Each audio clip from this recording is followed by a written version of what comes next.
these courts.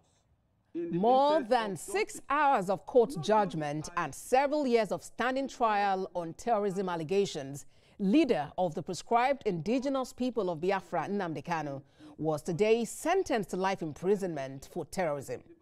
Today on Beyond the Headlines, we'll bring you an analysis of one of the most high-profile and dramatic cases in recent Nigerian legal history, the terrorism trial of Nnamdi Kanu, who is leader of IPOB.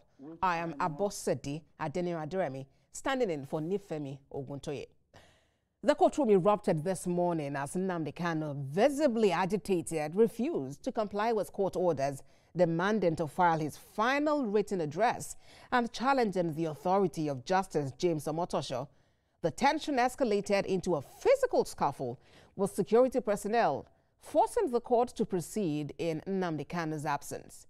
In a landmark ruling, Justice Omotosho found Mr. Kanu guilty on all 7 counts, ranging from terrorism to incitement to violence, membership of a proscribed organization to acts purportedly justified by claims of self-determination.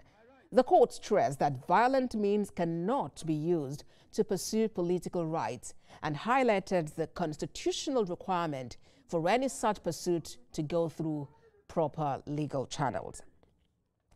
Now, Justice James Omotosho said he sentenced Mr. Kanu to life imprisonment on count 1, 4, 5, and 6 instead of a death sentence.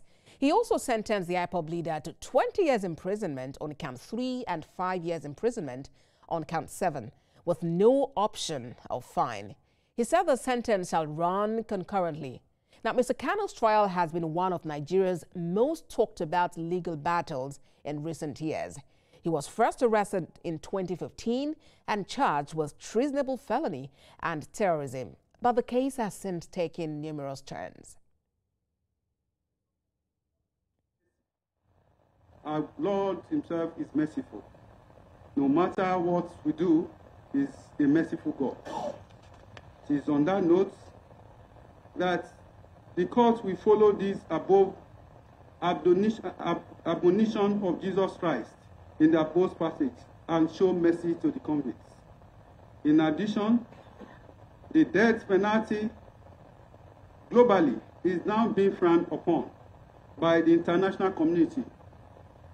Consequently, and in the interest of justice,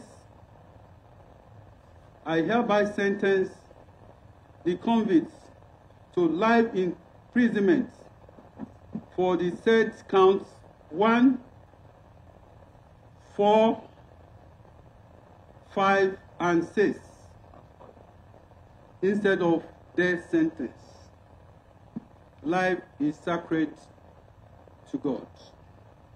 With respect to count 3, he is hereby sentenced to 20 years imprisonment without no option or fine. For count 7, he is sentenced to 5 years imprisonment without no option or fine.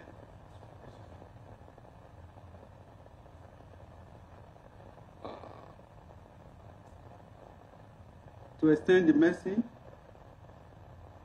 I hereby order that the sentence shall run concurrently.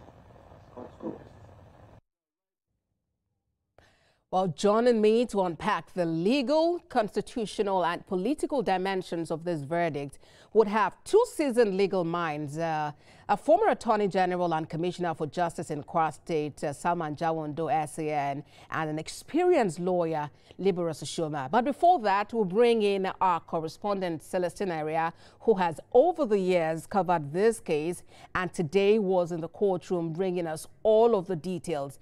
Celestina, since 2015, here we are today, judgment, finally being delivered. Talk to us more about what happened in the court and the significance of this move. Okay, well, today proceedings started with a little bit of drama when Mr. Kanu had insisted that the judgment should not be delivered and he cannot be sentenced, that Justice Omotosho was not in his right to do so. We saw how he was visibly angry It took the officials of the DSS in court trying to calm him down. The judge pleaded with him to calm down, that he should listen, that there's a process to these proceedings and decorum should be followed. But he was angry and insisted that he cannot be convicted on sentence under and on no law. So he was not ready to calm down. He was still visibly angry. The court had to ask that he be taken out of the court. And we could see that when he left the court, he was still speaking, he was still very angry. So when he left, the prosecuting counsel had moved that he invoked a session from the ACJ that allowed the court to continue proceedings in the absence of the defendant, and also the court to enter a sentence in his absence as well, and which the court did, and the court gave its verdicts, convicted the defendant on all the charges, and also in the absence of the defendant, also sentenced him, but asked his consultant, who were his former lawyers that Mr. Kanu sacked and made his consultants, to convey the sentence to him. Before the sentence was delivered, the judge asked for locutors, which is like an avenue for the defendant's lawyer or the defendant himself to plead for leniency or mercy, as the case may be.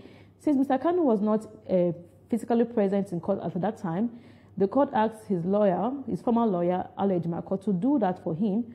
But Mr. Ejimako said that he didn't have the right for Mr. Kanu to do so. Instead, he passed it on to a House of Representative member representing the constituency Mr. Kanu came from. And he pled for leniency and mercy, and the court to temper justice with mercy, which made Justice Omotosho to commute the death sentence, which he ought to have given, to life imprisonment. And considering the fact that we have about 3,927 inmates awaiting death sentences, and knowing for a fact that governments these days do not really want to sign the death warrants. And also, these were the reasons considered by the judge, had he said mercy will play here, as everybody is entitled to mercy. And he also made reference to a chapter in the Holy Bible. So these were just summary of what happened in court today. All right, Celestina, thank you very much for bringing us up to speed on that. Thank you. Well, let's now get more legal perspective to this development. And joining me is a former Attorney General of Kwara State, Salman Jawondo Asian. Mr. Jawondo, Nnamdi Kanu has been sentenced to life imprisonment. And Justice Omotosho did mention that this was instead of a death sentence on count 1, 4, 5, and 6. How significant is the court's reliance on Kanu's own broadcasts and public statements on establishing intent?